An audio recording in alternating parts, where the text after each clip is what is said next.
Ora, seja muito bem-vindo à edição desta semana do Think Tank. O Think Tank, como sabe, é um programa aqui no canal A Cor do Dinheiro para nós analisarmos aquilo que se passou na semana a nível político e económico. Antes de mais, e antes de irmos à emissão de hoje, quero renovar o pedido de desculpas por só estarmos a fazer o programa hoje. Como sabe, o programa vai para o ar à terça-feira às 18 horas. Tivemos aqui um sustozinho no estúdio, mas já passou. O programa vai para o ar às 18 horas de cada terça-feira, só que esta semana, por culpa única e exclusiva minha, tivemos de transitar para quarta-feira. A razão já sabe, eu estive fora e, como sabe também, os voos comerciais, a aviação comercial hoje em dia são um desastre completo, o que nos impede de saber o que é que nos acontece quando vamos para um aeroporto. Ora bem, o que é que temos para si esta semana? Muito simples. Navegação à vista e a desordem internacional, o período de transição, que é um tema muito caro aqui ao Joaquim Aguiar. Ora, primeiro tema, governar implica planear para tomar decisões. Ora, planear exige saber para onde nós vamos e como é que vamos implementar esse trajeto. Ora, é exatamente aquilo que nós neste momento não vemos em Portugal. As decisões são tomadas em cima do joelho, a correr, e é precisamente por aí que vamos começar o programa de hoje. Mas antes de iniciarmos, quero só recordar que este canal tem uma parceria com a Prozis e que este programa ainda tem ajuda à produção do grupo Sendis Alidat. Agora sim, Joaquim Aguiar, navegação à vista em tudo o que nós vemos nas decisões do Governo. Não é necessariamente navegação à vista, mas é seguramente navegação com regras, mas sem ideologia. Isto é, imaginemos que em 2011 Portugal existia num contexto de ordem internacional idêntico ao atual. Não tinha havido ninguém para nos indicar o que é que era preciso fazer para sair da situação de bancarrota em que tínhamos entrado. Claro que hoje ainda há quem diga que ninguém nos indicou nada de essencial.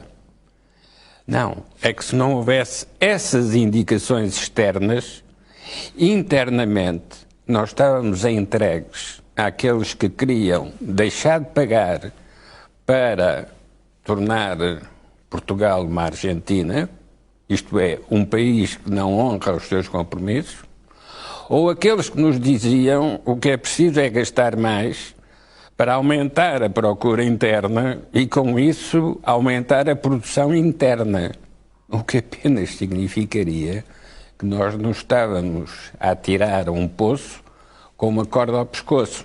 Mas o Joaquim está a querer dizer que neste momento o momento é diferente? Ou seja, não, neste momento, que pelo menos as regras estão a ser cumpridas? Os momentos de crise e de bancarrota são todos iguais. O enquadramento é que pode ser favorável ou desfavorável.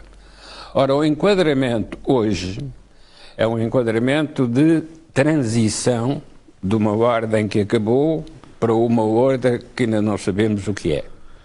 E, portanto, nessas circunstâncias, vale aquele argumento do Nietzsche que dizia: se Deus está morto, tudo é permitido.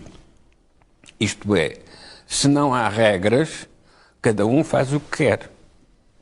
Mas o que nós sabemos, quando cada um faz o que quer, é que ninguém vai ter aquilo que quer. Porque, na falta de regras, aquilo que cada um quer é procurado sem limitações e sem consideração do futuro, o que significa que se vai chegar a uma situação muito pior. Eu já sabia que o Joaquim ia dar ao mesmo sítio. Agora, por outras palavras, foi dar ao mesmo sítio. É que a gente o que vai dar ao mesmo sítio da questão da navegação à vista, porque é assim, nós não sabemos para onde é que vamos, nem sabemos o que estamos a fazer. Vamos tomando decisões em cima do joelho. Camilo, mas a gente repete sempre a mesma coisa, porque temos de estar sempre a tirar as consequências dos erros que cometemos atrás. Ora, nestes períodos de incerteza, a recomendação é desenha lápis para poder apagar. Isto é, não se comprometa com nada de definitivo, porque vai ter que oscilar em função das circunstâncias. Joaquim, então diga-me, vou-lhe citar 2 ou 3 exemplos para o Joaquim dizer se eles estão a escrever a lápis. Este deles, quer dizer, o Governo. Nós temos neste momento mais funcionários públicos contratados do que tínhamos quando a Troika cá chegou. Porque temos mais socialismo do que tínhamos. Pois é o que eu estou a dizer, mas o problema é que isto não se consegue escrever lápis, Joaquim, porque a despesa corrente fica lá. Não, a despesa fica lá. Mas o que se apaga é o socialismo. Isto é, o erro do socialismo é confirmar aquilo de que o acusam. Uhum. E como o acusam de excesso de despesa e de excesso de convite a funcionários públicos para depois votarem as maiorias absolutas do partido que os meteu no Estado, são esses vícios que se vão confirmar uma vez mais. E depois dá-se o refluxo que já houve no passado, em que o Partido Socialista vai perdendo a sua votação e vai criando tensões internas dentro do próprio partido que levam à formação de outros partidos. Agora, porque é que se eu digo que nestes momentos de incerteza desenha lápis para poder apagar com borracha? Porque as ideologias que fazem esculturas do futuro são incapazes de aproveitar as oportunidades que o futuro, mesmo quando em crise, vai oferecer. Nas circunstâncias atuais, nós podemos dizer que nenhum Estado, por mais soberano que seja, consegue responder sozinho às dificuldades e às insuficiências atuais.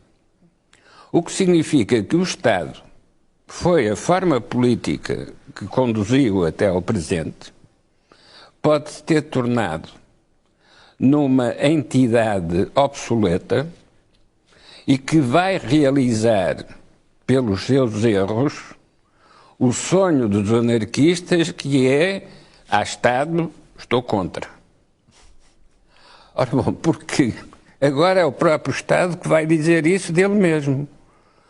Para eu ser Estado e não poder cumprir as minhas obrigações, vou estar contra eu ser Estado. Então estou a favor de quê? Estou a favor das entidades multilaterais. Porque quando é preciso responder a estes problemas, quando é preciso responder ao imperialismo soviético, agora transformado em imperialismo russo, é preciso a união não só europeia, mas a União Atlântica. Joaquim, já lá vou. Deixa-me só chamar aqui o Jorge Marrão. Jorge, sejas bem regressado. Na semana passada tivemos aqui um problema de som, porque estava já à distância. Navegação à vista, a mesma pergunta que coloquei ao Joaquim.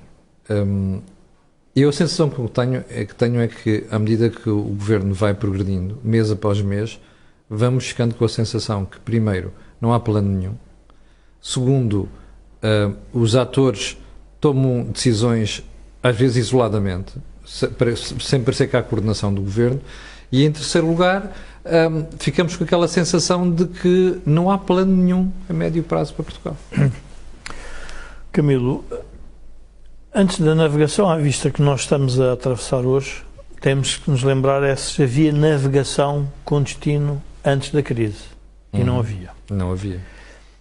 Se nós recuarmos a 2011 e depois a 2015, o que é que nós verificamos? 2011 é uma espécie de um interregno que o país sofre para perceber, ou ter a oportunidade de perceber, que o que se tinha passado com a bancarrota não se deveria repetir. Portanto, 2011 é uma espécie de um mundo a ensinar-nos como é que nós nos devíamos comportar. 2015 não é uma navegação com uma ideia para Portugal e da mudança de Portugal. É uma oposição da sociedade conservadora e fechada que nós tínhamos, que nos levou à bancarrota, a voltar a ter o protagonismo e o poder. Protagonizado por quem? Por António Costa e por seus companhões de ruta, o Partido Comunista e o Bloco de Esquerda. Portanto, nós já estamos desde 2011 até 2022 sem navegação. A primeira navegação era uma navegação para pôr os escombros e recuperar alguma coisa. A segunda não tem um objetivo a não ser dizer que o que tinha sido feito estava errado. E o que tinha sido feito tinha sido proposto para quem só tinha interesse, ou era o seu grande interesse, que Portugal conseguisse honrar os seus compromissos. O Joaquim há pouco dizia, era um país que ainda se discutia se devia ou não honrar os seus compromissos. E a fatalidade de Portugal nesta crise é brutal. Porquê? Porque nós temos um problema de navegação, portanto o governo não sabe para onde é que ele vai o país, não tem condições materiais, económicas, financeiras para se abalançar para grandes coisas. É uma outra fatalidade porque há uma incerteza a nível da economia mundial e da política global e há uma incerteza resultante do resultante que pode surgir na sequência de uma guerra que está a ser localizada na Rússia e na Ucrânia, mas que obviamente tem reflexos a nível global. Portanto, a fatalidade de Portugal é, eu diria que quando Portugal em 1418 foi aos descobrimentos, descobriu a Madeira e a Ilha do Porto Santo. Nós agora não vamos conseguir descobrir quase nada porque os nossos descobridores estão sentados basicamente no Terreiro do Paço e em Belém. Portanto, não são descobridores que queiram ir ao mundo e trazer o mundo para dentro de Portugal. Não querem risco. Não querem risco, querem preservar uma sociedade conservadora que lhes dá o poder de manter tudo como está. E, portanto, quem quiser abanar a sociedade só tem um caminho. Ou se vai embora ou fica pária da sociedade. Pária no sentido em que é rechaçado, não faz sentido nenhum. Portanto, é um estrangeirado, é uma pessoa que não tem noção da realidade. E isto é mais gritante porque nós assistimos em Portugal na governação a qualquer episódio negativo que a sociedade tenha é transformado pelo PS numa oportunidade.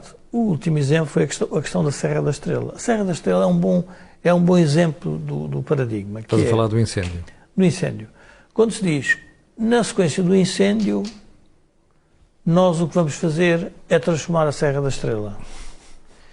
Ora, isto tem uma característica que é o que faziam as culturas africanas quando querem, no fundo, adubar a terra.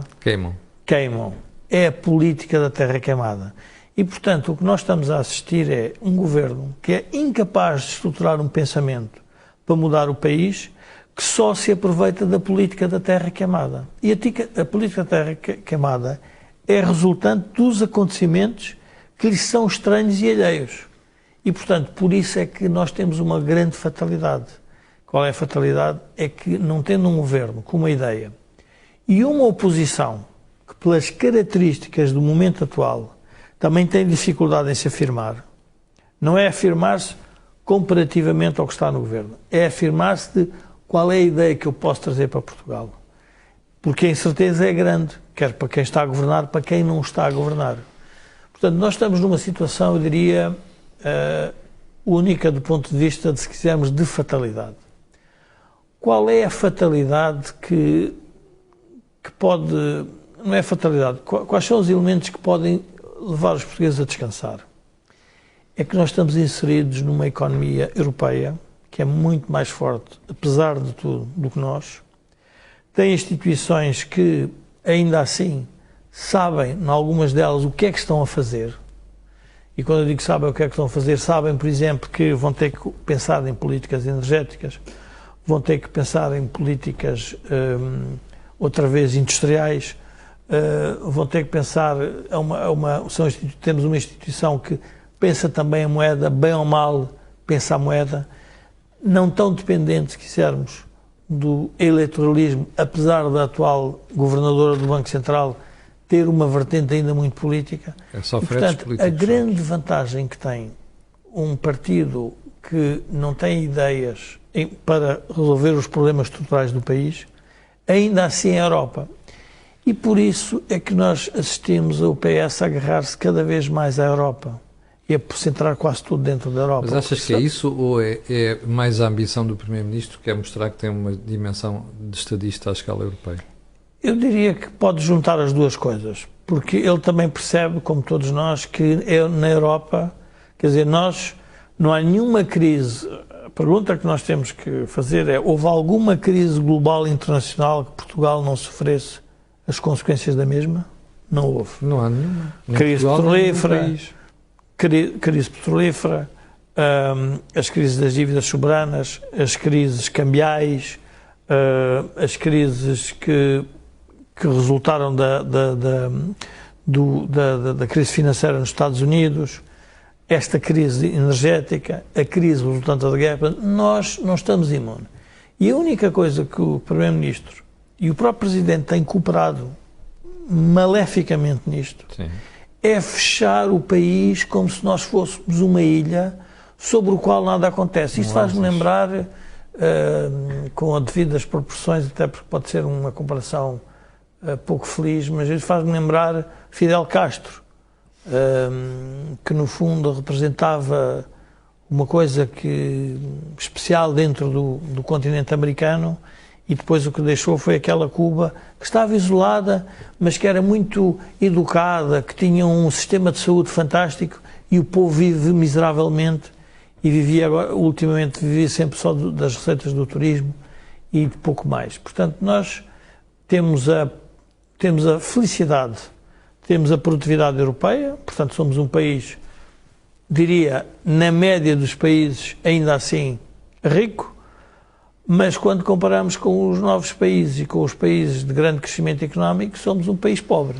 Sim, portanto, temos uma ambivalência, sim, muito complexa. Olhando para a última semana, há dois factos que a mim me deixam estupefacto, que é, primeiro, teres uma secretária de Estado que vem dizer, bom, quando olhamos para os nossos algoritmos, descobrimos que estávamos à espera que houvesse mais 30% de área ardida, que não se concretizou. Esta é a primeira. A segunda é ouvir uma Ministra da Presidência dizer, bom, vamos reconstruir tudo, até temos 200 milhões de euros e a Serra da Estrela vai ficar melhor do que estava. Pensando ou tendo em conta que nenhuma destas questões, ou nenhuma destas promessas resolve o problema daquelas pessoas que ficaram sem rebanhos, ficaram sem pastagens, ficaram sem casas, isto não revela, já não digo falta de sensibilidade, mas não revela desnorte no governo? Eu não quero citar-me a mim mesmo porque não faz muito sentido e é pouco, eu diria que é pouco ético fazê-lo, mas... Estás a falar do artigo? Do artigo. Que escreveste para o Jornal de Negócios. Que escrevi para o Jornal de Negócios. Mas podes citar, és tu, portanto. Sim, não, mas o que me fez lembrar, o que me fez pensar nestes últimos tempos foi o que é que se passou num século em Portugal, na ditadura e na democracia. A consolidação do partido único Estado, na ditadura e na democracia. Isto levou a uma especialização do Partido Socialista, que é a especialização de considerar-se um partido único Estado, e a única forma de o fazer é controlar a gestão de expectativas. Quer a Secretária de Estado, quer a Ministra, basicamente estão a gerir expectativas. Eu não espero nada transformacional na Serra da Estrela, por uma razão simples. O ordenamento do território é a maior confusão jurídica que alguma vez nós temos. Portanto, a Ministra vir dizer que vai organizar a Serra da Estrela, eu não me dá vontade de rir, mas dá-me vontade não é também de emigrar, mas dá-me vontade de mudar de canal. Eu vou mudar para outro canal, vou ver outras notícias, vou ver outros programas, porque esse programa está estafado, não vai acontecer nada de útil, a não ser uns fogachos que vão criar. A questão dos algoritmos é a questão da expectativa, porque o que vai dizer, mas o que é o algoritmo? Onde é que a senhora... Explique-me a cientificidade desse algoritmo. Exatamente. Porquê é 30, não é 35? Porquê é 20? Portanto, e essa é a especialização que se tornou o Partido Único em democracia.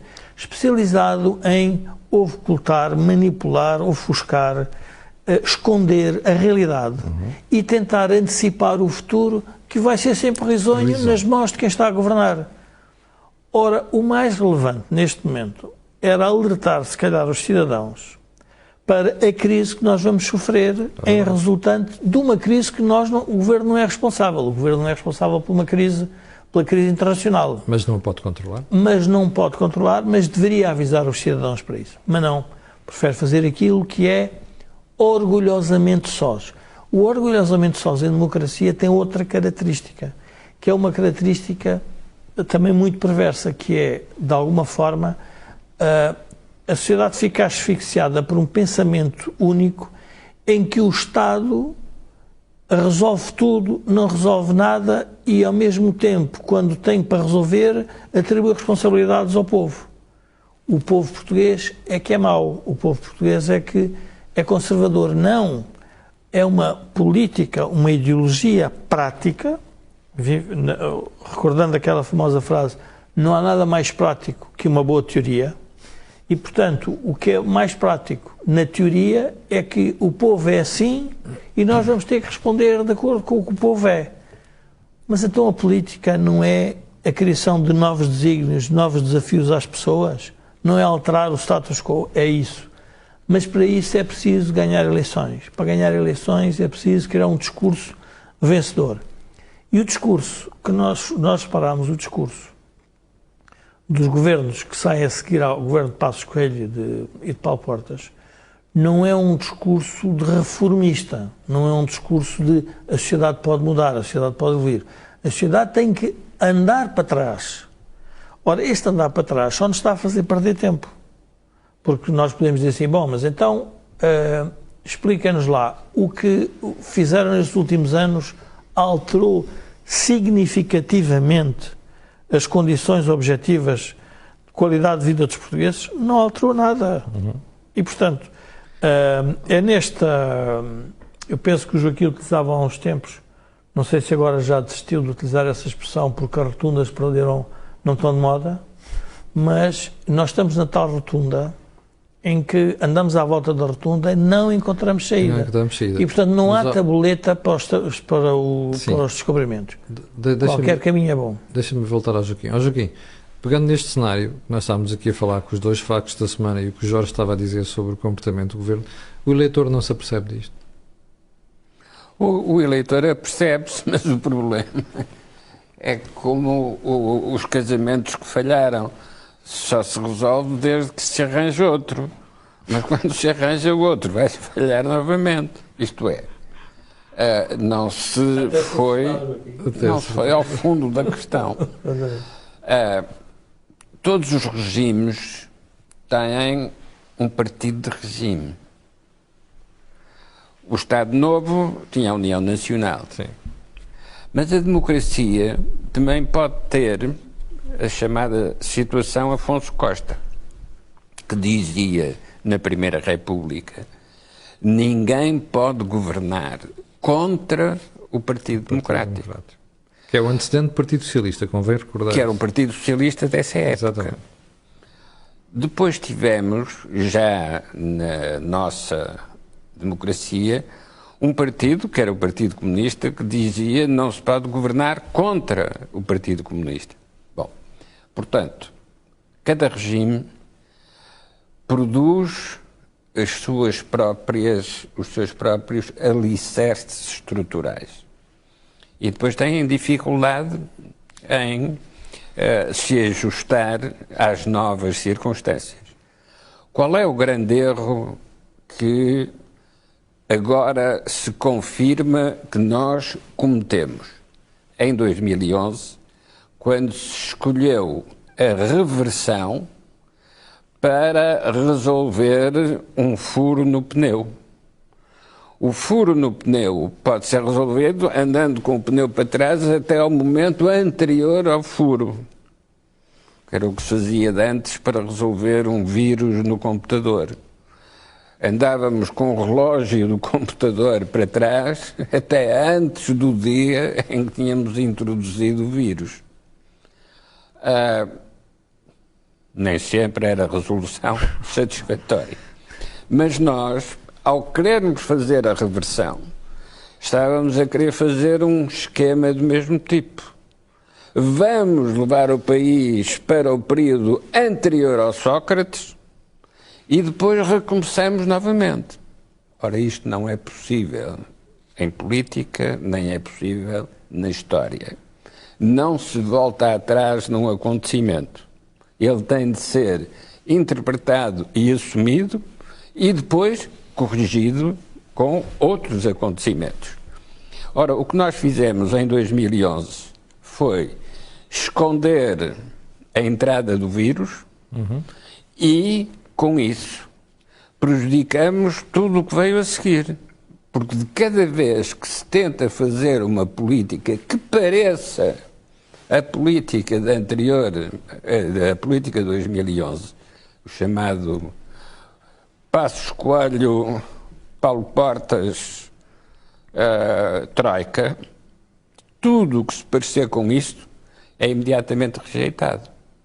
Ora, a verdade é que essas políticas permitiram tratar do furo, permitiram reequilibrar as relações fundamentais e arrancar daí para a frente. Mas como não se pode falar disso, porque isso significa querer valorizar o neoliberalismo, acaba por se cair na situação absurda que é: estamos a abrir a cova onde nos vão enterrar. Mas isso leva-nos a outro ponto, Joaquim, que é isto. Repare, nós não estamos a fazer reforma nenhuma, já não estávamos a fazer antes de 2019, como disse o Jorge. Agora também não estamos a fazer. Mas, ao mesmo tempo, não estamos a cometer os erros que o Sócrates cometeu.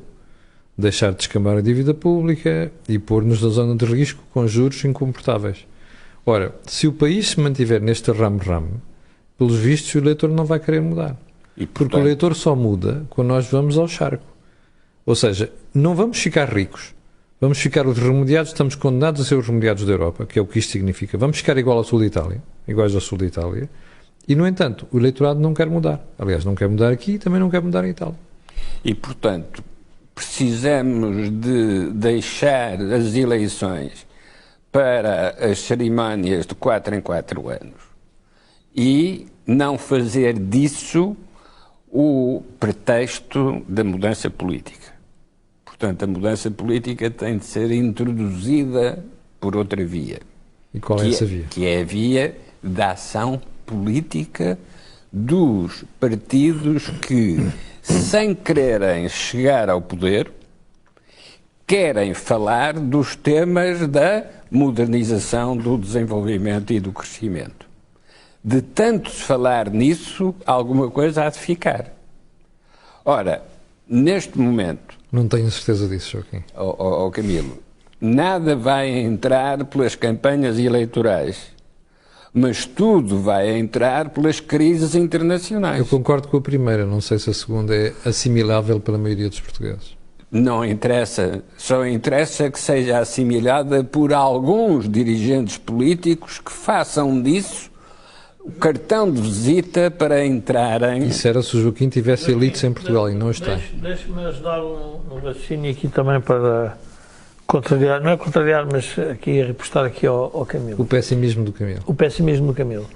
Nós tivemos uma troika desenhada por organizações internacionais. Sim, como já tinha sido desenhado por organizações internacionais, foi substituída por uma troika conservadora e reacionária. PS, o Bloco e o PC. Sim. Ou seja, nós passamos de uma ideia de Portugal no mundo trazida por estrangeiros, sim, para uma ideia de um país com resquícios do socialismo da Revolução. Paroquialismo, sim. Paroquialismo, portanto, provincianismo. Agarrado aqui à ideia de que o eleitorado não muda. Ora, isso não é verdade.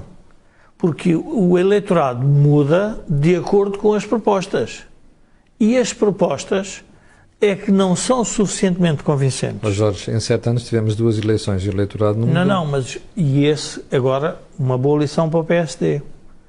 O PSD, ao não ter querido fazer a polarização com o PS... a não querer afastar-se suficientemente do PS, é o que tu queres dizer. Não é só afastar do PS, é afastar-se da política que o PS personifica, que é o eleitorado conservador em Portugal a vencer. Sim, sem reforma. Contra um eleitorado que quer a mudança. Não há ninguém em Portugal. O povo não é de esquerda nem de direita. Os dirigentes são de esquerda, os dirigentes de direita. Então agora vamos a contas, a factos. O povo... Tu tens 3 milhões e meio de reformados. Sim. Ok?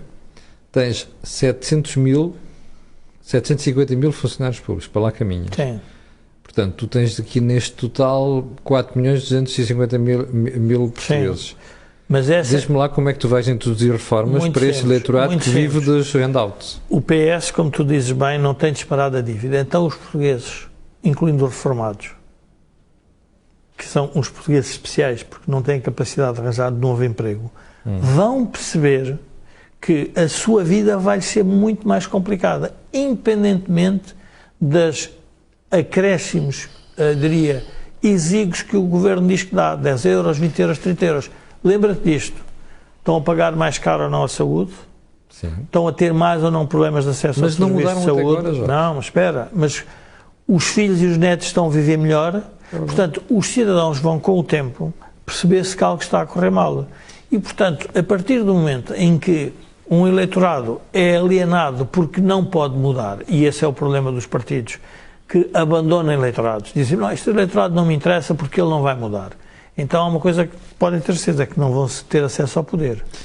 E, portanto, eu diria que há uma... Jorge, ainda me deixa mais preocupado do que tu acabaste de dizer. Porquê? Tu dizes, o eleitorado vai mudar, mas vai mudar devagar. É verdade.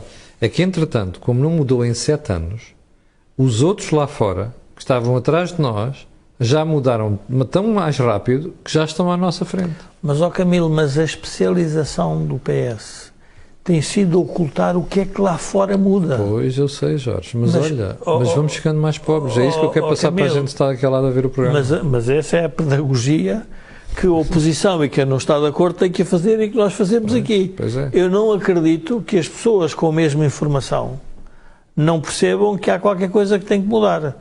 Estamos de acordo que não é fácil encontrar o registro certo para fazer essa mudança. Agora, que ela vai ter que acontecer, porque há uma coisa que os reformados já perceberam, que a vida vai ser sempre muito mais complicada, porque estão sempre a ser mais tributados no consumo, estão a ser mais tributados com o IVA, vão ser tributados... Camilo, não nos iludamos. Jorge, eles estão a pagar isso há 7 anos e não percebem. Esse é que é o ponto. Camilo, uma coisa é... Não acredito nada disso. Nesse aspecto sou absolutamente pessimista. Camilo, temos que ver as condições em que o país foi a eleições. O país vai a eleições por uma briga doméstica entre a Troika Nacional, que foi criada para se opor à Troika denominada do neoliberalismo, mas que não tinha um partido PSD ainda, não se tinha recomposto do trauma que tinha sido a saída de Pedro Passos Coelho do Parlamento e do abandono do partido. Portanto, nós temos que acreditar também que não foi criada uma condição especial objetiva para que os portugueses pudessem ter alternativa. E a democracia só tem interesse porque, quando se fala em democracia, fala-se em partidos. Ora, se há um partido, tem que haver outro. E o outro é o que faz o debate em relação ao que o partido que está no poder não consegue resolver. Deixa-me só perguntar ao Joaquim. Deixa-me dar 2 passos atrás e 1 passo à frente. Os 2 passos atrás são para recordar, quando apareceu o PRD, alguém escreveu sobre a fluidez oculta de um sistema eleitoral super estável. Porque antes de aparecer o PRD, tudo aquilo que o Camilo disse sobre o eleitorado que não muda, já podia ser dito nessa altura. Joaquim, mas diga-me lá, porque esse eleitorado mudou porque o Partido Socialista cometeu um erro brutal nessa altura.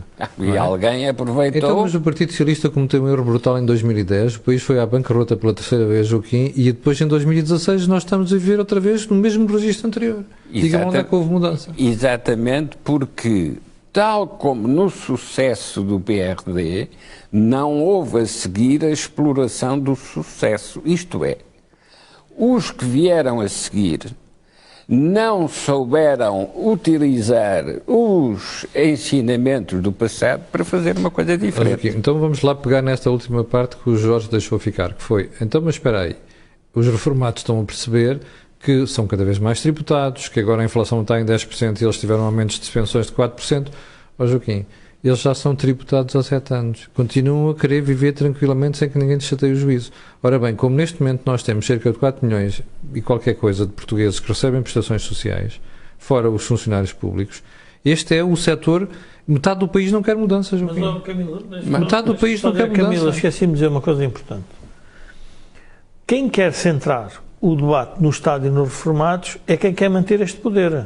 Porque o problema não está nos reformados. O problema está numa economia que não cresce. Sim. E o discurso político está sendo sempre... O que nós estamos a ser é manipulados. Porque o que estão a dizer assim, os reformados... Eu estou percebendo a questão. Cuidado, os reformados é aquilo que o Partido Socialista se quer agarrar porque não sabe como é que há de mudar o resto. Para não mudar. Porque as reformas estruturais que o PS não sabe fazer são as da economia. E, portanto, essa não sabe porquê, porque essas são as consideradas de neoliberais. Sim. Os reformados não vão ser prejudicados por neoliberalismo nenhum. Não é nada disso. Isso foi uma ideia que foi criada quando a Comissão Europeia, o FMI, trouxe para Portugal ideias que são aplicadas em qualquer... Jorge, eu não tenho dúvida nenhuma quanto a isso. A minha questão não é essa. É como é que tu convences este eleitorado que é preciso... É não ir atrás dessa conversa. É tão simples como isso. Deixe-me entrar aqui, porque vou dar um conselho ao Camilo, que é o conselho do nadador Salvador. Nunca deixe o náufrago agarrar-se a si. Morrem os dois.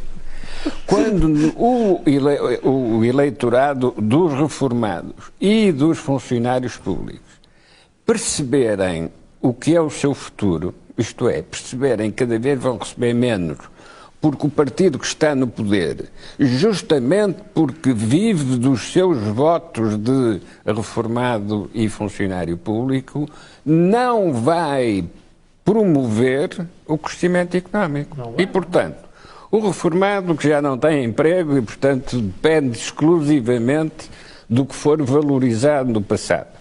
O funcionário público que nem sequer tem oportunidade para exercer as suas competências e cada vez vai receber menos, como aliás já está a acontecer, vão ser os náufragos que se agarram ao nadador Salvador, que é o PS, que é quem os sustenta, e afundam-se ambos.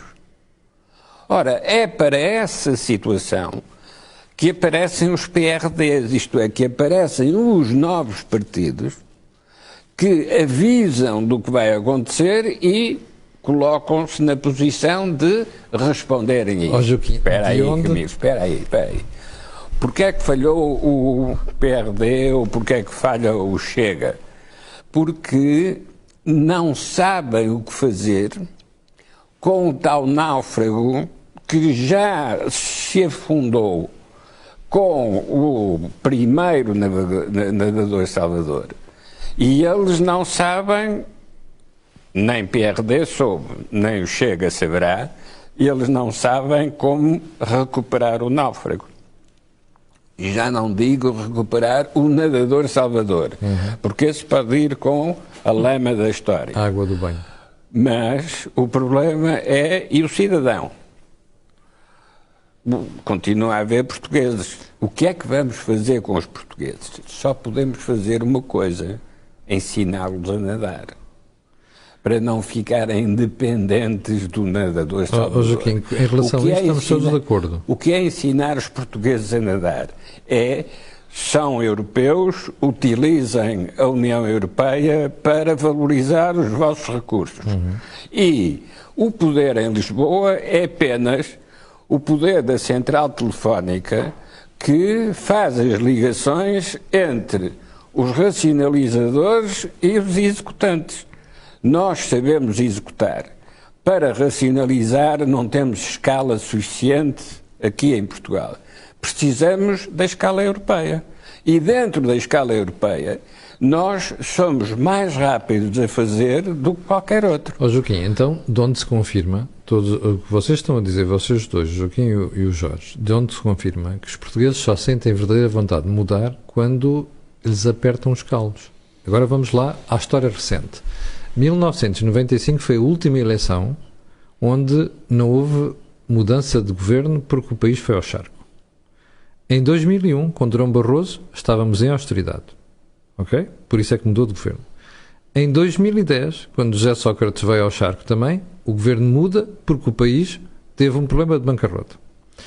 Em 2015, o governo muda, não porque o eleitorado, embora com maioria relativa não tivesse dado maioria ao Passos Coelho, mas porque o resto dos partidos se juntaram para fazer um governo diferente. Ora bem, já tivemos 2 eleições depois disto tudo e o país continua na mesma. Ou seja, o que vocês estão a dizer agora com a perda de poder de compra dos reformados e da função pública é o país só vai mudar quando for outra vez, não digo ao charco, mas que estivermos a viver em dificuldades. Como é que se faz reforma? Mas pode não ser o país, pode ser a própria Europa que obriga a essa mudança. Camilo, as pessoas têm que perceber uma coisa que está a passar na política em Portugal hoje. Sim. Nós estamos a trabalhar para a dívida. É verdade. Mas isso tem Porque a dívida não diminuiu. Não, mas não é questão de só de diminuir. É como nós não encontramos uma solução para ter mais rendimento que a dívida que temos que pagar. Exatamente, é o que estou a dizer. Então os portugueses estão todos a trabalhar para pagar essa dívida que foi criada por causa das políticas sociais que geraram o problema que nós temos hoje. Mas como não lhes cortaram nominalmente o salário, a malta continua enganada. Mas, Camilo, mas as pessoas agora vão ser cortadas de forma violenta. Qual é a vantagem desta crise? Vantagem. Já há uma crise que tem vantagens, algumas têm vantagens, nenhuma é boa. Nenhuma crise é boa. Mas temos de tirar as vantagens e as desvantagens. Esta tem uma vantagem. É que esta, sem o governo fazer nada, explica aos reformados que eles vão perder poder de compra. No caso da Troika, em que temos aqui alguns espectadores a dizer não, na Troika foi dito para cortar nas pensões. Estás a ver? Não se precisa dizer. Estão a ser cortadas e é melhor as pessoas acordarem.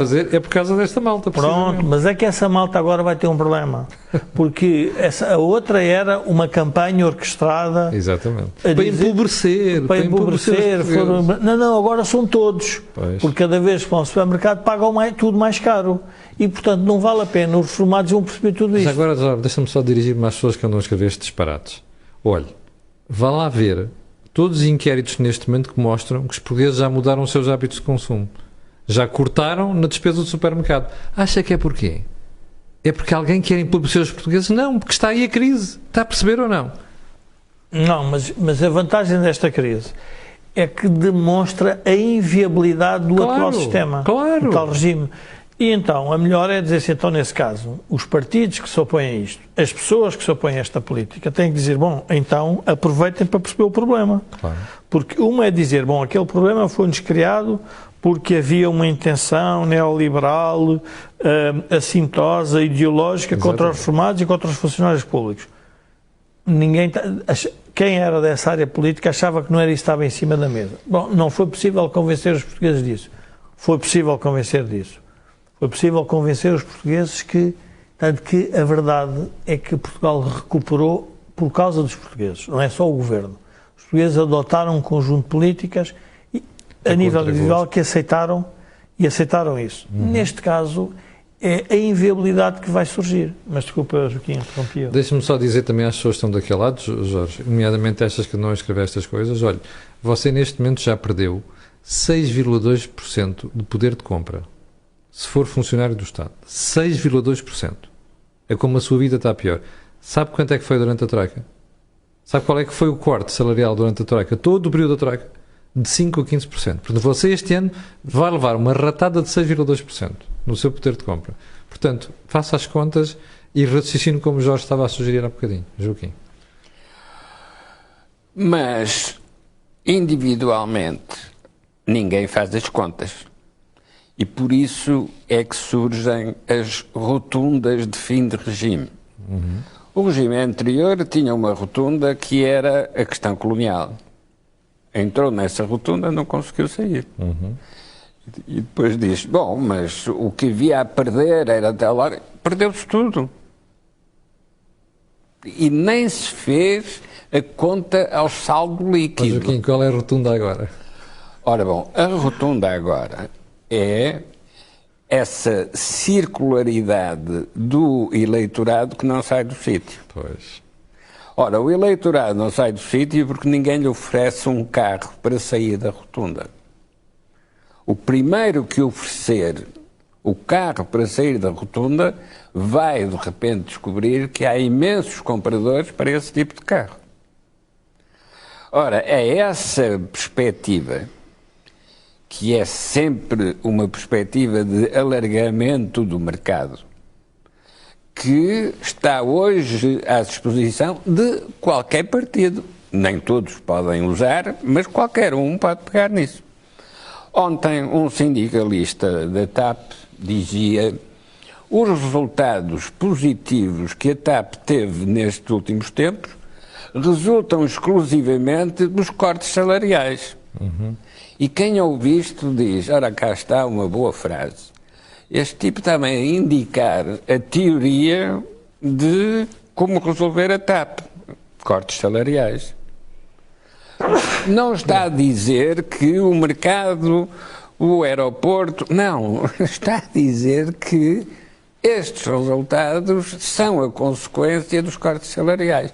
Ora, um sindicalista dizer isto, é preciso que o sindicalista tenha aprendido muita economia nestes últimos dias, porque está a deitar fora aquilo que é o seu programa de vida. E o seu programa de vida é dizer que não é com cortes salariais que se resolvem as contas de uma empresa. Mas isto foi dito ontem. Mas, Joaquim, mas percebo a intenção do sindicalista. Claro. É colar aquilo à Troika. Está a ver? Estão a fazer o que os tipos da Troika obrigaram a fazer durante o período do ajustamento. Mas já foram os tipos da Troika que obrigavam a privatizar a TAP, não é? E foi o governo de Sócrates que concordou com isso. O que conta verdadeiramente é quem é que faz a soma destes ensinamentos. Sim. Quem é que faz a sebenta da cadeira. E quem fizer esse acumulado de ensinamentos encaderna e põe à venda. E chama-se a isso ganhar eleições. Mas, Joaquim, isto leva-me aqui a um tema que valia a pena a gente esclarecer as pessoas. Na ciência, houve um autor, que era o Thomas Kuhn, sobre a estrutura da revolução científica. O que ele dizia é assim: na ciência vive paradigmas. Havia o paradigma da física de Newton e depois apareceu o paradigma de Einstein. Qual é o problema do paradigma político hoje? É que eu, para aceitar o novo paradigma, tenho que rejeitar o anterior. Ou seja, nós vamos chegar a um momento em que as pessoas vão ter que aceitar que a política para a economia crescer e para nós termos melhor qualidade de vida e aproximarmos dos outros é rejeitar o que temos. Quando, Jorge? Esse é o problema da revolução científica. Essa é a razão do meu pessimismo.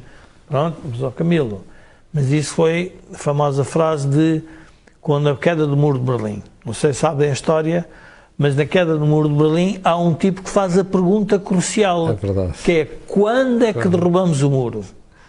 E ele deu uma resposta simples: não sei. E sabe o que aconteceu?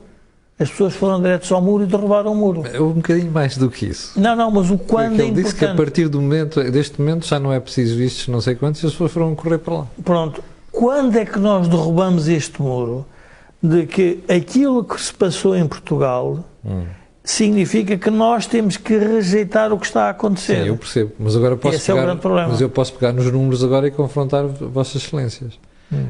Que é, como isto está a acontecer, que é o empobrecimento já está a acontecer dos portugueses, não é? Quando nós olhamos para as sondagens e vemos aquilo que são as intenções de voto no Partido Socialista e no Partido Social Democrata, por exemplo, que é o que neste momento tem a proposta mais já diferente, já se nota que é uma proposta diferente do Partido Socialista, mais reformadora, e nós vemos a diferença são 3 pontos percentuais. Quando já devíamos ter uma transferência maciça de votos de quem está a provocar a perda de rendimento para outros partidos. Mas, Camilo, não só o eleitorado não mudou, como os dirigentes políticos partidários também não mudaram. Mas está a falar quem? Do Partido Socialista? Do Partido Socialista e do Partido Social Democrata. Não, mas do PSD mudou. E a atual direção tem uma proposta reformadora ao contrário da anterior. Não. O PSD ainda não chegou, não se aproximou da capacidade de inovação que teve, por exemplo, o Cavaco. Joaquim, mas o país era outro, não é? Não interessa o peso do Estado não era o que tem hoje em dia. A oportunidade em que o Cavaco entrou é que era outra. Mas a oportunidade em que o Sá Carneiro entrou não é substancialmente diferente da atual. Também era óbvio que a direita nunca poderia ganhar as eleições. Era tão óbvio que para ter eleições foi preciso que o Conselho da Revolução aceitasse a Maria de Lourdes Pintacilgo como primeiro-ministro. Isso é verdade, Joaquim. Mas veja o antecedente do Sá Carneiro. Tinha sido o primeiro acordo com o Fundo Monetário Internacional. A primeiro pacote de austeridade, que levou o Mário Soares a dizer aquela célebre frase de meter o socialismo na gaveta. Certo. Portanto, está a ver o que é que propiciou a mudança, que é o que nós não temos neste momento. Mas agora temos neste momento o António Costa a dizer a grande mudança do país é não ter mudança nenhuma. Portanto, esta é uma frase idêntica a pôr o socialismo na gaveta. Não, ou recordar Salazar que é preciso empobrecer alegremente. Exatamente. Agora, é preciso partir disto para fazer a seguinte pergunta. Será que hoje, nas condições atuais, vale o princípio histórico da soberania do Estado e das nações? Ou, pelo contrário, a unidade básica de análise, quer para a economia, quer para as questões de defesa, quer para as questões políticas, passou a ser a Europa plurinacional? Sim. Ó Joaquim, agora diga-me só, analisa a Europa nos últimos 6 anos. Diga-me só um programa eleitoral que a Europa nos tenha vendido nos últimos 6 anos. Está tudo bem. A Comissão Europeia diz que o que Portugal está a fazer está tudo bem. Não. E, de facto, o que Portugal está a fazer, do ponto de vista dos indicadores económicos... Mas não é esse nível. Espera, está tudo bem. Mas não é esse nível, Joaquim. Porque... Eu estou a falar de reformas estruturais. Não há uma decisão da Comissão Europeia a recomendar reformas estruturais a Portugal nos últimos 6 anos. Uma única. Certo. Estão todos com medo. Certo. Camilo, nos períodos difíceis a seguir ao 25 de Abril... Quando havia deslocações ao exterior a convite de universidades americanas e europeias, os portugueses que lá iam tinham a obrigação de explicar o que é que estava a acontecer. Ou aqui, nem era preciso sair de Lisboa, bastava ser convidado para um almoço dos elementos das embaixadas que estavam em Lisboa, e que também tinham a obrigação de explicar aos seus governos o que é que estava a acontecer aqui. E, portanto, nessas conversas era fácil identificar a curiosidade, mas também era um teste ver como é que reagiam esses interlocutores àquilo que nós dizíamos. E isso era útil para, digamos, avaliar a credibilidade daquilo que eram os nossos projetos. E, de facto, uma das coisas interessantes era a capacidade que os portugueses tinham de convencer estes observadores externos da viabilidade daquilo que queríamos fazer.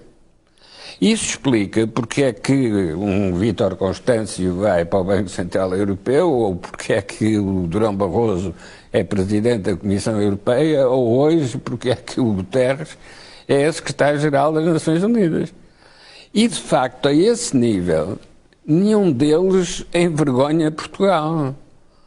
De facto, fazem coisas com qualidade.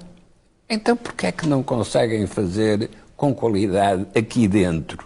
Isto é, aquilo... Deixa-me lá fazer uma pergunta, Joaquim. Espera, Joaquim, é capaz de me dizer alguma coisa de qualidade que o Guterres tenha feito nas Nações Unidas? Eu ainda não dei por isso. Que o Guterres tenha feito? Ainda não dei por isso.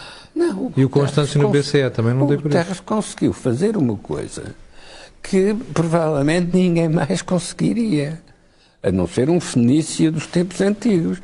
Ele enrolou-os a todos e conseguiu pôr os portos da Ucrânia a funcionar. Então, simplesmente. Eu acho que aí foi. O que era? Eu acho que aí foi o papel da Turquia, não foi Guterres, Joaquim. Não interessa quem é que ele usou. Interessa é que até ele ter aparecido, ninguém tinha conseguido usar. E mais, é um dos erros de Putin, porque para o Putin poder fazer aquilo que quer fazer, que é esmagar a União Europeia, de facto, os portos da Ucrânia tinham de estar fechados. E a verdade é que, quando ninguém acreditava que isso fosse possível, o Guterres conseguiu abrir os portos da Ucrânia. Ora, para que serve dizer isto? É que a nossa capacidade de encontrar soluções na escala europeia não é comparável com a nossa capacidade para encontrar soluções na escala portuguesa. E, em Portugal, falhamos sistematicamente porque não conseguimos esquecer as rotundas do passado, não conseguimos esquecer o erro ou os erros da descolonização sucessivamente adiada e mal feita no final. Até chegarmos ao desastre que resulta desse adiamento. Claro. Como na modernização da economia portuguesa temos exatamente o mesmo problema. E hoje nós percebemos porque é que o regime do Estado Novo precisava de ter regras de condicionamento industrial para poder desviar os investimentos de um sítio desejado para um sítio útil. Ou porque é que, nesse regime dos licenciamentos, havia uma proposta de uma cimenteira que era colocada, essa proposta era colocada no Ministério da Indústria, e depois perguntava-se, mas para que é que quer isso? Porque está lá a minha proposta. Se outro aparecer com outra proposta, já lá está a minha. Ora, bom, esse tipo de habilidade, isto não é abstrato, era mesmo assim, este tipo de habilidade, tipicamente português, tem valor em termos de economia internacional. O que nós precisamos é dos canais para utilizar essa nossa capacidade. E esses canais, seja Nações Unidas, seja a Comissão Europeia, seja NATO, esses canais estão sempre para lá da dimensão do Estado Nacional. Enquanto os nacionalistas e imperialistas, tipo Putin ou tipo radicais italianos, estão condenados a ficar fechados no seu espaço nacional, os europeus da União Europeia, não é da Federação Europeia, é da União Europeia, estão vocacionados para encontrar plataformas multilaterais para executar projetos. Os descobrimentos foram só portugueses e espanhóis? Não. Foram portugueses, espanhóis, holandeses, ingleses, franceses, belgas, exatamente. Tudo.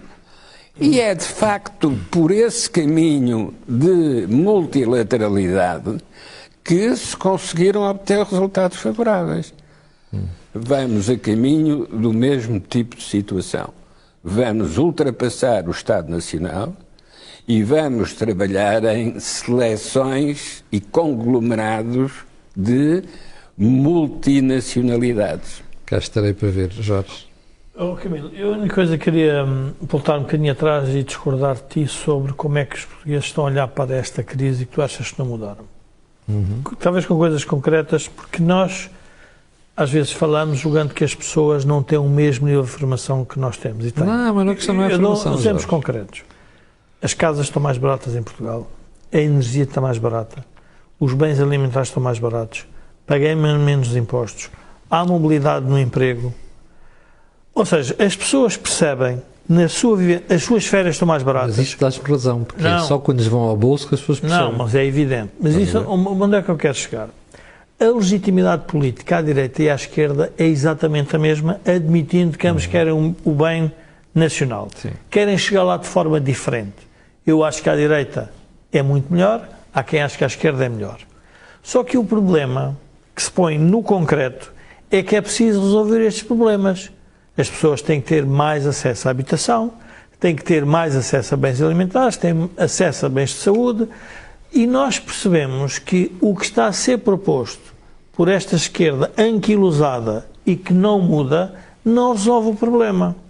E, portanto, é o eleitorado que os dirigentes não vão mudar. Os dirigentes foram treinados para fazer o discurso político do partido.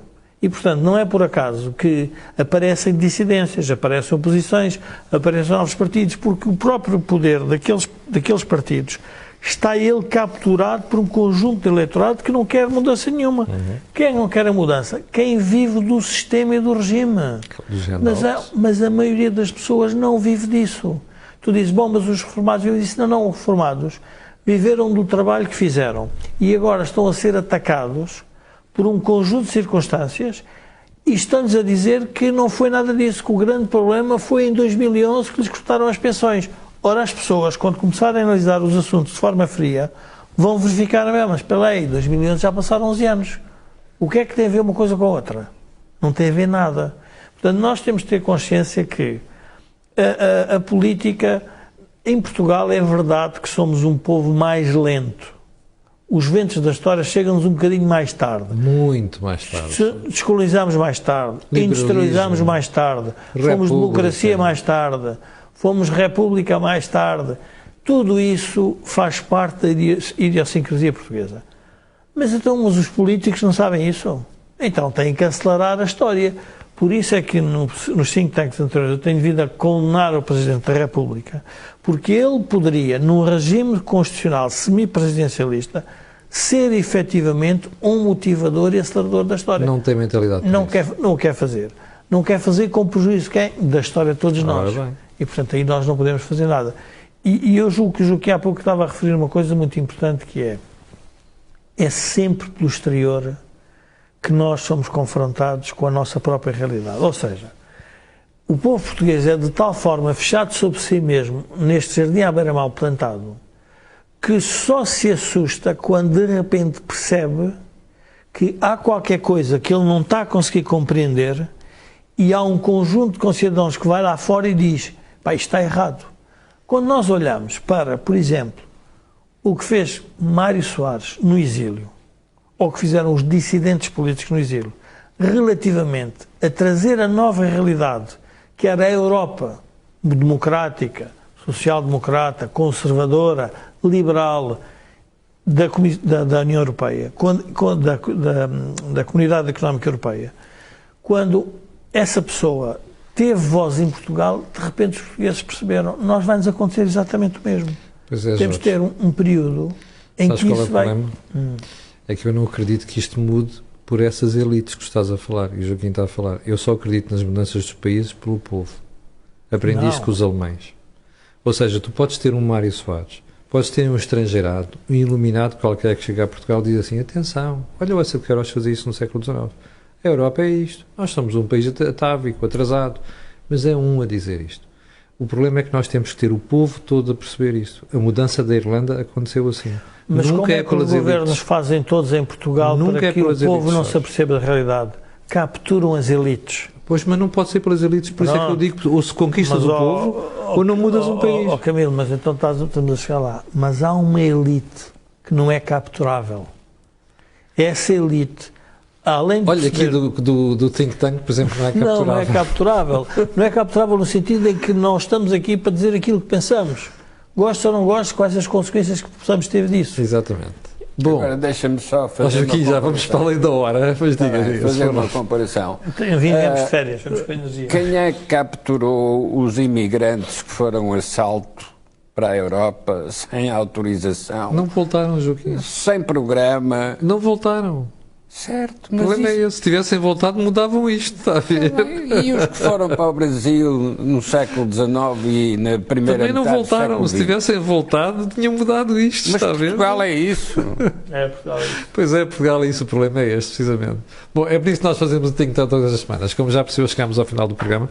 Abusámos um bocadinho de tempo, eu peço desculpa, mas como dizia o Jorge, o sol vem de férias e vem com algo... Eu não fui de férias, mas enfim, vem com alguma energia.